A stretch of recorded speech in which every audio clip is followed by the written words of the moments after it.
మూర్తి అంకుల్కి జాబ్ ఇప్పించొద్దని మీరు వసు గారితో చెప్పారా?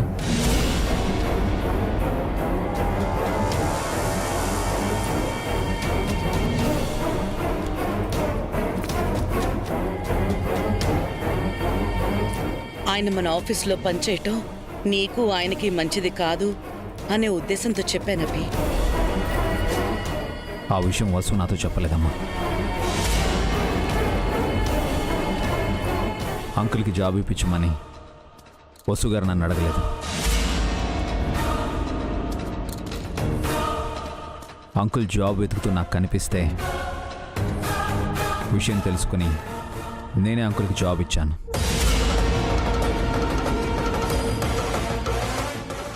ఈ విషయం కూడా వసుకు తెలీదు.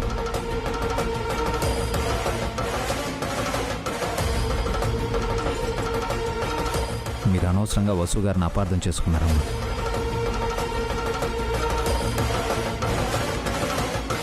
తన తప్పు లేదు, తనకేం తెలీదు.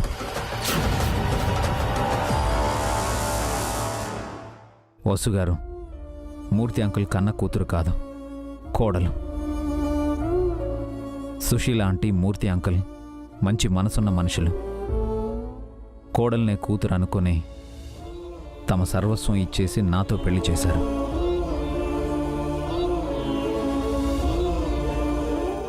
జీవనోపాధి లేక ఇప్పుడు వాళ్ళు ఇబ్బంది పడుతున్నారమ్మా.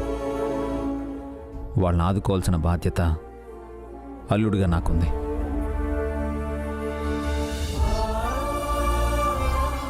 ఖర్చులకి నెల నెల డబ్బులు ఇస్తానని చెప్పాను, కానీ ఆయన ఆత్మాభిమానం ఒప్పుకోలేదు. అందుకే జాబ్ ఇచ్చాను.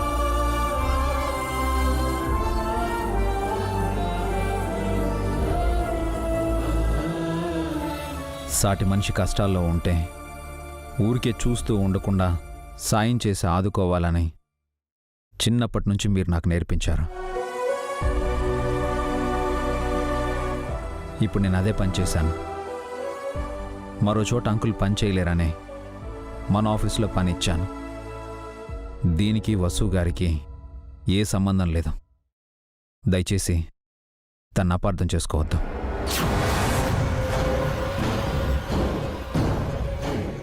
ఇప్పుడే కాదు, ఎప్పుడు అపార్థం చేసుకోవద్దు.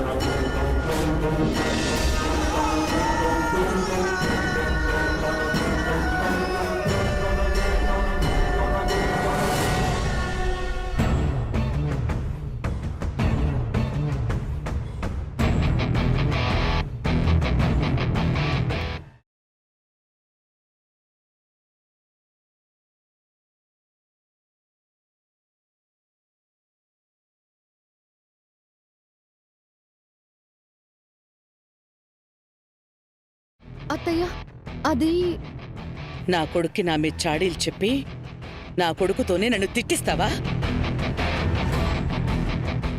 డాడీకి మమ్మీ అని చెప్పలేదు నానమ్మ. చెప్పకపోతే ఎలా తెలుస్తుంది?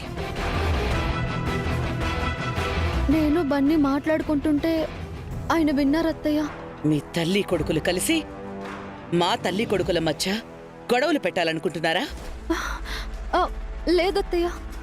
ఏం మాట్లాడుకున్నారు మీరిద్దరు? నా గురించి చెడుగా మాట్లాడుకున్నారా? లేదు నానమ్మ, మీరంటే మమ్మీకి చాలా గౌరవం. మీరు తిట్టినందుకు మమ్మీ చాలా బాధపడింది. చెయ్యని తప్పుకే మాటలు పడ్డానని బాధపడింది, అంతే నానమ్మ. ఇద్దరు బాగా మాటలు నేర్చారు. ఇన్నాళ్ళు నా కొడుకు ఒక్క మాట అనలేదు. ఈరోజు మీ గురించి నన్ను మందలిస్తున్నాడు. నా కొడుకు ముందే నేను తలదించుకునేలా చేశావు. ఇదంతా మీ నాన్న ఉద్యోగం సంపాదించడానికేనా? లేదత్తయ్య, వేరే జాబ్ చూసుకోమని నాన్నకి చెప్తాను. ఎందుకు? మళ్ళీ నా కొడుకు నన్ను తిట్టడానికా? అసలేమనుకుంటున్నారు మీరు? ఏం ఆశించి ఇదంతా చేస్తున్నారు? మీ ప్లాన్ ఏంటి? ఏం లేదత్తయ్య, మన మధ్య అపార్థాలు తప్ప వేరే ఏం లేవు. అది నా కొడుకుతో చెప్పించావు కదా, మళ్ళీ నువ్వెందుకు చెప్పడం? వెళ్ళండి, మీ ఇష్టం వచ్చినట్టు చేసుకోండి.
ఆంటీ, ఏంటి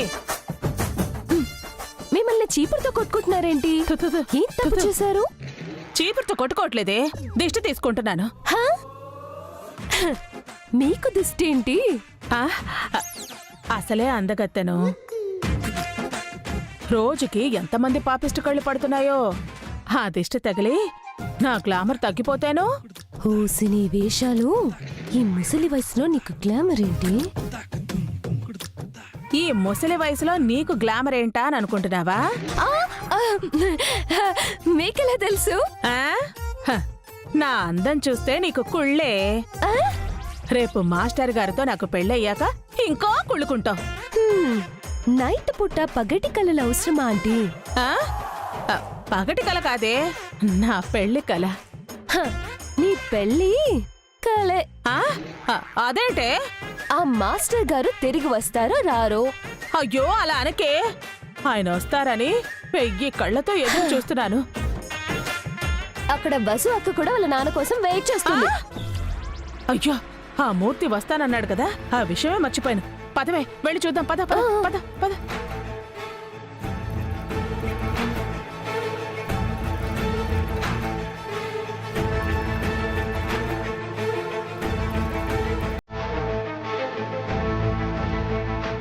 నాన్న ఇంకా రాలేదేంటి?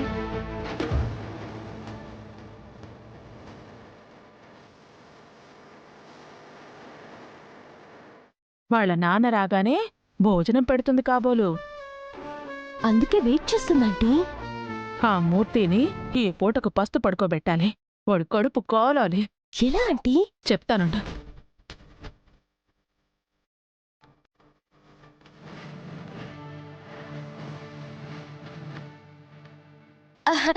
అక్క, బావగారు నిన్ను పిలుస్తున్నట్టున్నారు. అవునా? అయ్యో, ఆయనకి వాటర్ బాటిల్ ఇవ్వడమే మర్చిపోయాను, అందుకే పిలిచినట్టున్నారు.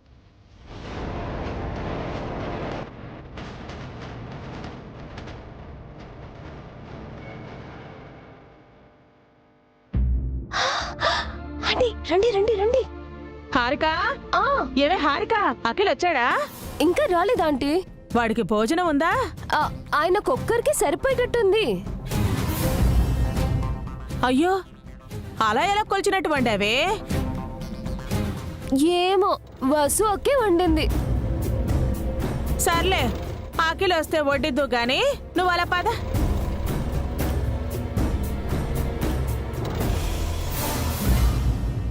అక్కడే ఆగిపోయారే నాన్న.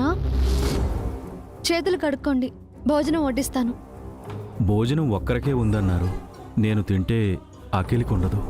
పాపం, ఈ టైంలో మళ్ళీ వంటేం చేస్తారు? నాన్న, ఏంటి ఆలోచిస్తున్నారు నాన్న? భోజనం చేద్దరు గాని రండి. లేదమ్మా, నేను తినేసే వచ్చాను. అదేంటి నాన్న, భోజనానికి ఇంటికి వస్తారు కదా, ఆ, లేట్ అయింది కదమ్మా. నేను రాత్రిపూట త్వరగా భోంచేస్తానని నీకు తెలుసు కదా. బయట తినేసి వచ్చాను.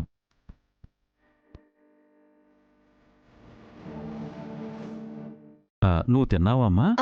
ఇందాకే పిల్లలకు పెట్టి ఆయన నేను తిన్నాం నాన్న. ఆహా, సరేనమ్మా. నాకు నిద్ర వస్తోంది, నేను వెళ్ళి పడుకుంటానమ్మా. గెస్ట్ రూమ్ అరేంజ్ చేశాను నాన్న, ఆ రూమ్ లో పడుకోండి. అలాగేనమ్మా. ఒక వాటర్ బాటిల్ ఇస్తావమ్మా? అలాగే నాన్న.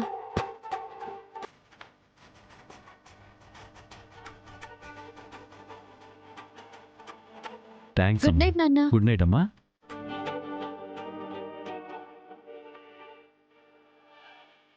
అమ్మయ్యా, మూర్తిగారి కడుపు కొట్టాం. ఒక పూట భోజనం మిగిల్చాం. ఇలాగే వాణ్ణి పస్తులు పెట్టి ఇంట్లో నుంచి తరిమేయాలి.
ఏమండి?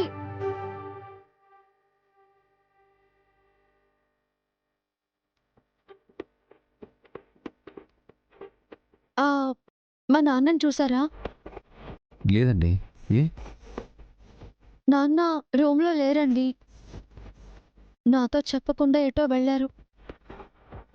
ఫోన్ చేస్తుంటే స్విచ్ ఆఫ్ అని వస్తోంది. కంగారు పడకండి. అంకుల్కి వర్క్ అప్ చెప్పాను కదా, ఆ పని కోసం ఆఫీస్కి వెళ్ళి ఉండొచ్చు. ఇంత పొద్దున్నేనా? త్వరగా మెలకు వచ్చి ఉంటుంది. ఖాళీగా ఉండి ఏం చేయాలని వర్క్ కోసం వెళ్ళుంటారు. ఆ కాఫీ నాకు ఇవ్వండి. ఇది చల్లారిపోయిందండి, వేరే తీసుకొస్తాను. సరే, తీసుకురండి. హే బన్నీ, ఏం చేస్తున్నావు? Morning daddy. Very good morning. Homework రాస్తున్నాను డాడీ. ఏ నైట్ రాయలేదా? ఇది నాది కాదు, చెల్లెల్లో డాడీ. నావి నైటే రాశాను.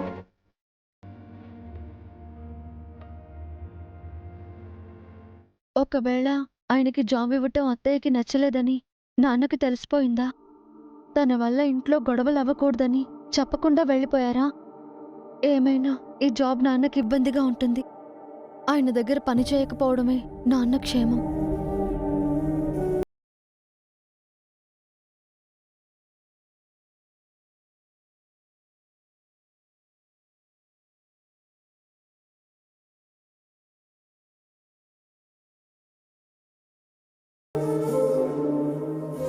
బన్నీ, స్కూల్లో అను, కీర్తి ఎలా చదువుతున్నారు?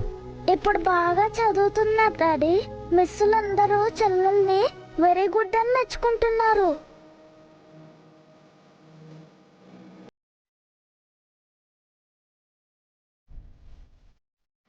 మమ్మీ నాకు మిల్క్ ఇవ్వా? ఇస్తాను బన్నీ. ఎవండి, ఒక చిన్న రిక్వెస్ట్. ఏంటండి అది? ఆ, అది బన్నీ, నువ్వు వెళ్ళి చెల్లెళ్ళని నిద్రలేపు, అందరికీ కలిపి పాలిస్తాను. Okay mummy.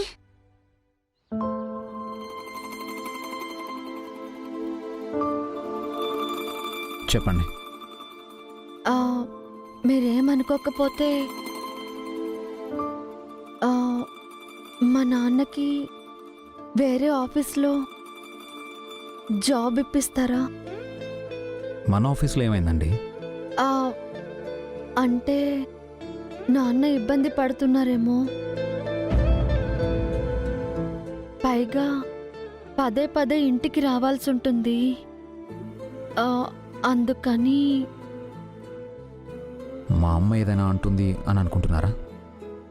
అత్తయ్య ఏమంటారో అని కాదండి. ఒక అతిథిగానో బంధువుగానో నాన్న ఇంటికొస్తే బాగుంటుంది, కానీ ఒక ఉద్యోగిగా రావటం ఆయనకి ఇబ్బందిగా ఉంటుందేమో అని. అర్థమైంది వసు గారు, కానీ అంకుల్ మన దగ్గర ఉంటేనే సేఫ్. పైగా ఆఫీస్లోనే సేఫ్ అని ఆయన అనుకుంటున్నారండి. బయట పరిస్థితులు ఏం బాగాలేదు వసు గారు. పని ఎక్కువ, శాలరీ తక్కువ. అంకుల్ వయసు, ఆరోగ్యరీత్యా ఎక్కువ వర్క్ చేయలేరు. తక్కువ శాలరీతో సర్వైవ్ అవ్వలేరు. అన్నీ ఆలోచించే మన ఆఫీస్లో మన దగ్గర అయితే అంకుల్ బెటర్గా ఉంటారని జాబ్ ఇచ్చాను. మీరు అనవసరంగా టెన్షన్ అవుతున్నారు. అందుకు మీకు కారణాలు ఉండొచ్చు. అయితే వాటికి ఇంతగా భయపడాల్సిన అవసరం లేదు. కొన్నాళ్ళు పోయాక అంతా సర్దుకుంటుంది. Take it easy.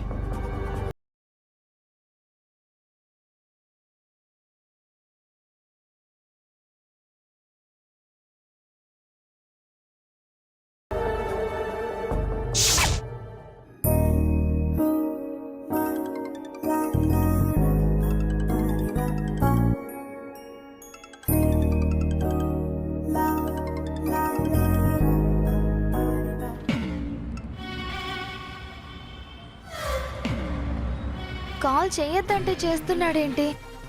బయటికెళ్ళి మాట్లాడితే ఆ రాక్షసి చూస్తుందేమో.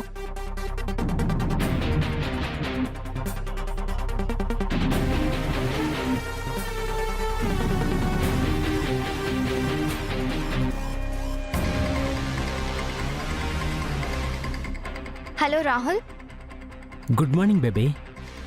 ఎప్పుడు పడితే అప్పుడు కాల్ చేయొద్దన్నానా? నైట్ చేయొద్దన్నావు, మార్నింగ్ కూడా చేయొద్దా? అస్సలు కాల్స్ చెయ్యకు, మెసేజ్ కూడా చెయ్యకు, నేనే చేస్తాను. నిన్ను చూడాలనిపిస్తుంది బేబీ. హాలిడేస్ అయ్యే వరకు కష్టం. మా పిన్ని రాక్షసి సిఐడిలా నన్ను వాచ్ చేస్తోంది. ప్లీజ్ బేబీ, ఒకే ఒక్కసారి చూస్తాను. ఓకే, టైం చూసుకుని వీడియో కాల్ చేస్తాను. ఫోన్లో కాదు, లైవ్లో చూడాలి. నీకేమన్నా పిచ్చా? నువ్వు ఇంటికి రాకూడదు. హోలీ రోజు జస్ట్ లో మిస్ అయ్యావు తెలుసా? అయితే నువ్వే బయటికి రా, కాఫీ షాప్లో కలుద్దాం. ఇంట్లో ఏం చెప్పాలి? ఏదో క్లాస్ ఉందని చెప్పు. హాలిడేస్ లో క్లాస్ ఏంటి? ఎక్స్ట్రా స్కిల్స్ నేర్చుకుంటున్నానని చెప్పు. ఐడియా బాగుంది. అయితే వస్తావు కదా? ఏదో ఒకటి చెప్పి వస్తానులే, వచ్చి కాల్ చేస్తాను. Love you baby.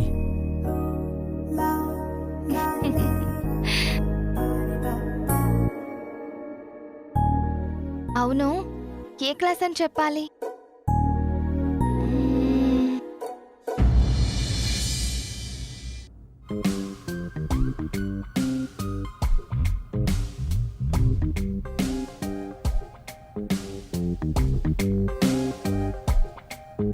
హారిక, నాకు కొంచెం కాఫీ ఇస్తావా అమ్మా?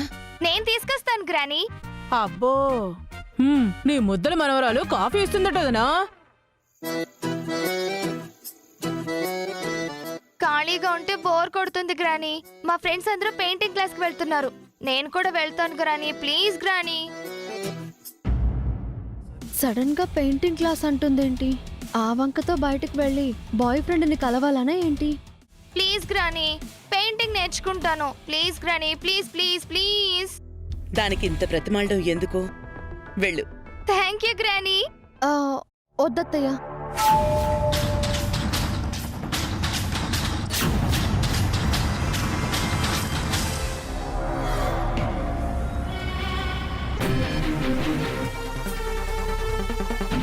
ఎందుకొద్దు? తను పెయింటింగ్ నేర్చుకుంటే తప్పే ఉంది. ఈ మధ్య శ్రావ్య ఏం చేసినా బస్సు తప్పంటోందదినా. హాలిడేస్ లో కూడా క్లాసెస్ ఎందుకు శ్రావ్య? ఖాళీగా ఉండి ఏం చేయాలి? ఆ, వంట నేర్చుకో.